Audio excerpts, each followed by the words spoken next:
like always. Yeah. Thank you. Yeah, no, yeah, you definitely were overthinking on that one. But so you can do them right next to each other, and then you will see how the zombies are growing and how the humans are decreasing. Now, one thing that I want to point out, since we're talking about it, and Samantha can benefit from this as well. In part D, question says use Excel to create the list of values for the populations, right? Which is what we just talked about here. You would go all the way down to month 12. But the thing is, it says, when do the zombies overtake the survivors? So you're looking for when did the zombies number bigger than the humans? Well, in this particular case, 12 months is not enough for that to happen. So for part D, you can either say never, right? In the first year it doesn't happen, or you can stretch it out a little bit further and see when does it actually happen. Either one would be acceptable for that particular case, because it only asks for month 0 through 12. So you don't have to go further if you don't want to. That's up to you entirely. Okay. But don't freak out when you do 12 months and the zombies are still smaller than the humans. That's this problem. Right. Yeah, because I noticed on the other questions it asked, for the 4th of July and then Christmas, I was like, well, nothing's happening. Right. There's Exactly. really no change. Exactly. Yeah. And that was well, my there fault. Is a change, but I mean. Right. Not the big change that we need. Yeah. And that's my fault. I didn't check that before I posted that document. So, oh well. It's okay. Okay. Yep. All right. So. Go ahead. Sorry. No, you're good. Go ahead. I was going to say, I did have a question about that project 3 too, but I can wait until after. Well, this I'm not going to cover sections 24 through 28 or 25 through 28 because we did it last week, right? So Jessica, we did it on Thursday, and Samantha, we did it on Wednesday, so that's even better. So this session today is going to be for whatever questions that you guys have, whether it's about quizzes, Excel assignments, projects, or the exam. Whatever questions you have, that's what we're kind of roll with. So it can be concept questions, it can be specific questions, or whatever you want. So we talked a little bit there about the exponential model Excel assignment, but you can either type in the chat box, or since there's only 3 of us, we can just all have our microphones on, so Samantha can chime in also whenever. But we can talk about Project 3 now if you'd like. It's whatever you guys want. So. You already answered one question for me, so if Samantha has a question, she's more than welcome to. Okay, so you can answer your question. Okay, so she said go ahead with Project 3. Yeah. So let's, Project 3 question, what you got? Okay, so for the housing comparison. Yeah. I am a little stumped. I went online and I found the APR fixed rate for 20 years. Okay. Or should we do a 30-year fixed rate? It doesn't matter. You can use whatever you want. So if you found an APR for 20 years, roll with it. Yeah. Okay. All right. That's what I was planning on doing for that one. Now, I would use the equal PMT, correct, for my Excel to find that comparison between the $20,000 income or what we do for our degree. Okay. So remember when we did the total expense ratio in class, we talked about 30% of your monthly income, and then we subtracted some monthly crap, and then we subtracted some other stuff. Do you remember doing that? Mm-hmm. That gave us how much we could afford as a payment. And then we used the PV function. Okay. This is kind of the same thing, except the project makes that first total expense ratio a little bit easier. So when it says in the housing comparison, assume that you can spend 20% of your gross income on house payments. So I don't know what either of you chose as your careers, but let's just pretend you want to be a beachcomber, and that pays you $80,000 a year, right? So 20% is 0.20 times the $80,000 you're going to earn, right? That's your gross income.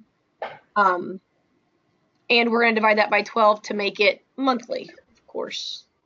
My cell phone calculator will have to do today. So if I take that $80,000 I'm earning a year being a beachcomber and I divide it by 12 and then multiply it by 20%, that means I can afford a payment of roughly $1,333.33. All right, so this is my payment. So that, now you're going to go into Excel and you're going to use PV. So Jessica, whatever rate you found, I'm just going to make it up. You found a 4% APR. And you said for 20 years, so you'll have that 12 times 20. And then that payment comes here at the end. Okay. And that's how you find how much house you can afford.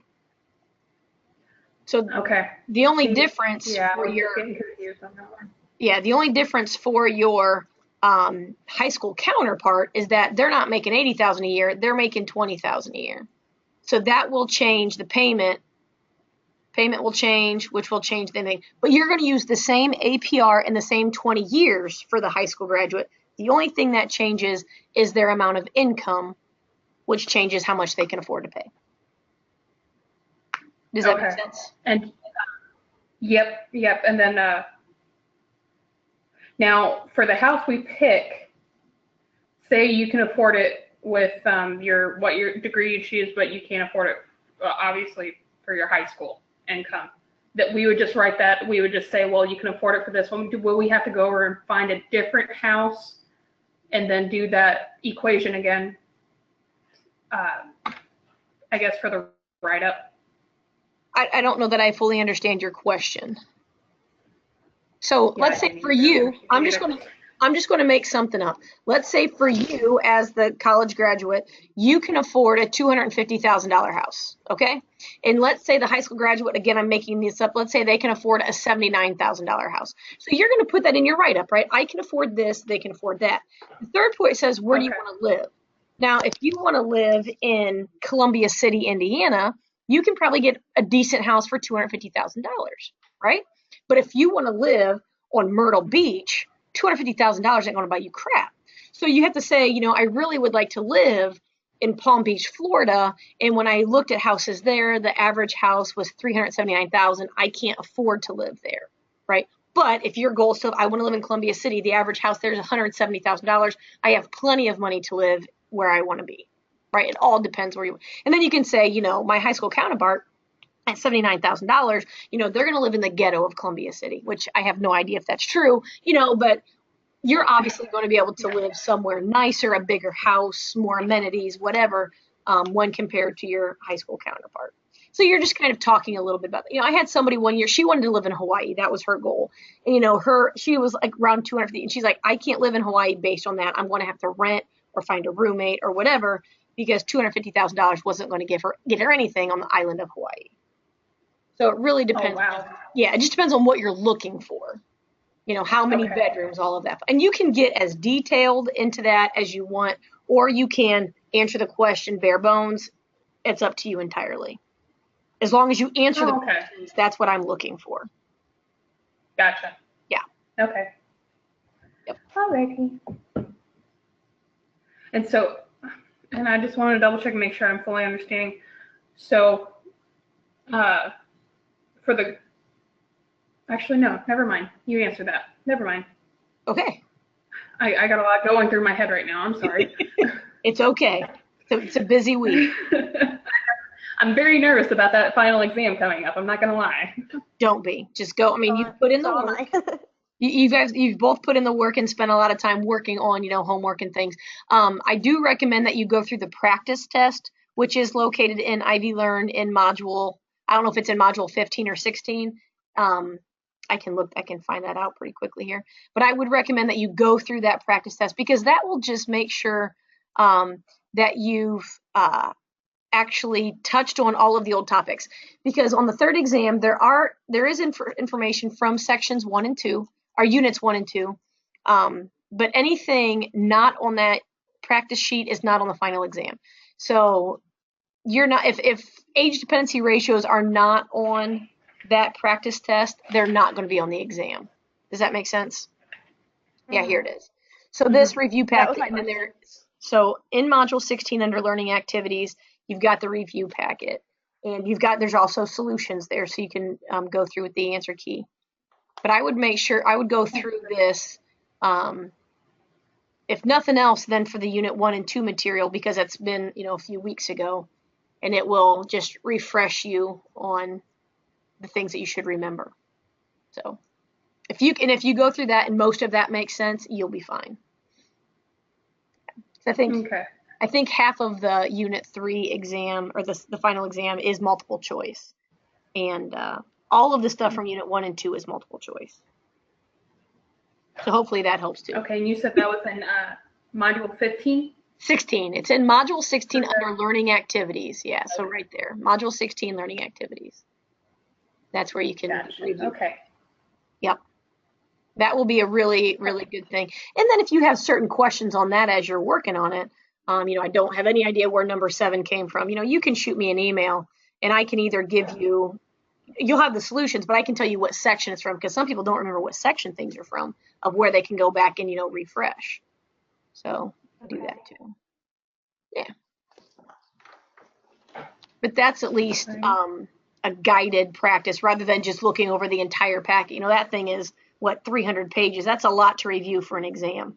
So going over that 4 or 5 page document that kind of focuses your concepts is good. So. Right. Okay, wonderful. Yeah. Samantha, what kind of questions do you have? I was going to say, I'm done with questions for me. That was actually my only question, was about exam 3, so. Okay. And you should get the same formula sheet you got for exam 2 should be available to you, because you'll need, the Z-scores potentially for unit 2 stuff. But then on the bottom, I think on the back and the bottom, there's all of those formulas, the compound interest formula. The Excel formulas are kind of written out there. You won't need Excel on the final exam, but you will have questions that say, which Excel formula would you type in this situation? And I think it's multiple choice, and you have to, you got to know the difference between a PMT function, a PV function, and an FV function, of which one would you use in which scenario. So those formulas are all on the formula sheet too, but that will be available to you. Okay. FV is future value, right? Yeah, future value. So that's when you're doing any investments. So if you're investing money, there's your future value. The difference between the PMT and the PV is what you're looking for. So if you're looking for the payment, I don't know what that was. If you're looking for a payment, you use PMT. If you're looking for the value of a house or a boat, you use the PV. So that's what you're looking for is kind of the key. Yeah, I think those are my 2 ones that stump me. Me too. Yeah, they're very similar. What equation? Very similar. Yep. And the value is PV. Okay.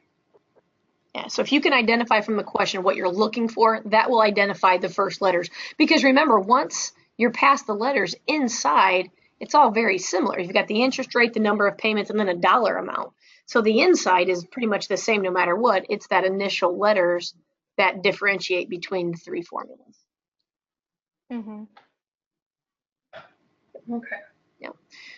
So make sure as you're finishing up this week, go back and make sure you've answered all of the discussion boards, the Excel assignments, and then that final project. Yeah. Yeah. But I think you guys Go ahead. Sorry, Becky. No, you go ahead. I was going to say, I think you two have been turning things in on a pretty regular basis, so I don't think you're too far behind in anything. Okay. No, for me, I have to finish that zombie apocalypse, and then Excel, and then that project 3. I started them, but of course I started overthinking and then questioning, and then I stopped. Yeah, and since we're here, I want to throw one more thing out on project 3. So we talked about the housing comparison already, but part 3 talks about raises, right? Just so that you don't get confused when you get there. They talk about you get a 3% raise. And because this is 3%, right, this is a relative change. And relative change is very much like compound interest or, exponential. So you can use your exponential formula, right? I'm using a bed as my table here. So my ending amount is my initial amount. And you've got your 1 plus your raise would be 3%. And then X would represent your number of years. So it's all going to depend on how much your particular, again, you're a beachcomber for $80,000. I think I'm going to look into this beachcomber position. But if you're $80,000 and 1.03, The ending amount depends on how many years. So you can go through and type in 1, 2, 3, 4, 5. You can even use Excel if you want, and that'll show you your new salary for those however many 5 years of raises. Yeah. So don't overthink that one either. You can. Okay, I'll try not to. Yeah. I make no promise. It's almost identical to the zombie problem that you're working on, right? Except instead of talking about the population of zombies, you're talking about your starting salary. But if you were using, if we're talking about Excel, you could do, here's your 5 years of raises, and then you could just type in your 80,000, 1.03, and then again, caret, and maybe this is A1 or whatever that cell reference is, and then you can just double click and it'll autofill for the 5 years. There's your 5 years of raises. So you don't have to work as hard as other people will, based on what I've seen in the past. Some people really work hard on that problem, and you don't have to unless you can. There's more than one way. I was going to say, I did. I definitely overworked on that one, I think. Yeah. And that's because you can do it with proportions. 3% raise, so 103 over 100 equals, X over your $80,000 or whatever you earn, and that gives you the next year, and then you can do it again. It's not wrong. It just takes a little bit more time. Yeah. Mm-hmm. No, but okay. All right, that makes sense. You guys good on everything else? Yep, I think so. Right now, when are you guys taking the exam? Friday. Friday. Okay, good. I got mine scheduled for Friday at 10:30. Perfect. All right, well, as you're working through things, I know you guys are very diligent workers, so in the next day or two, I think we're heading back to the beach out here for a little bit, and then we're going out to eat tonight, but tomorrow I should be around all day, checking my email periodically. So if you have questions, feel free to shoot them my way, and I will get back to you, hopefully in a timely manner, so that they can help you for the exam. So. Okay, thank you. Okay, Becky, yeah, thank you. And I'm going to go ahead and apologize now because I'm pretty sure once I start getting back into the projects, I'm going to start overthinking again. So you might get a couple questions from me. No so I'm just going to apologize. I did record, even though this session is short, I did record it. I will probably post it before I head back to the beach so that, because we did talk about the housing and the raises in here. So if you're that and you're like, I don't remember what she said, you can always go back and sift through this video. That might help too. But yes, feel free to email me. That will not be a problem. Wonderful. Yes. Yeah. Okay. Yeah. Alrighty, Becky. Well, thank you. You're welcome. You guys, good luck on the exam on Friday. Let me know if you need anything else, okay? Thank you. All right, will do. Enjoy your time at the beach. Thanks. Have a great day. You too. Bye. You too. Bye.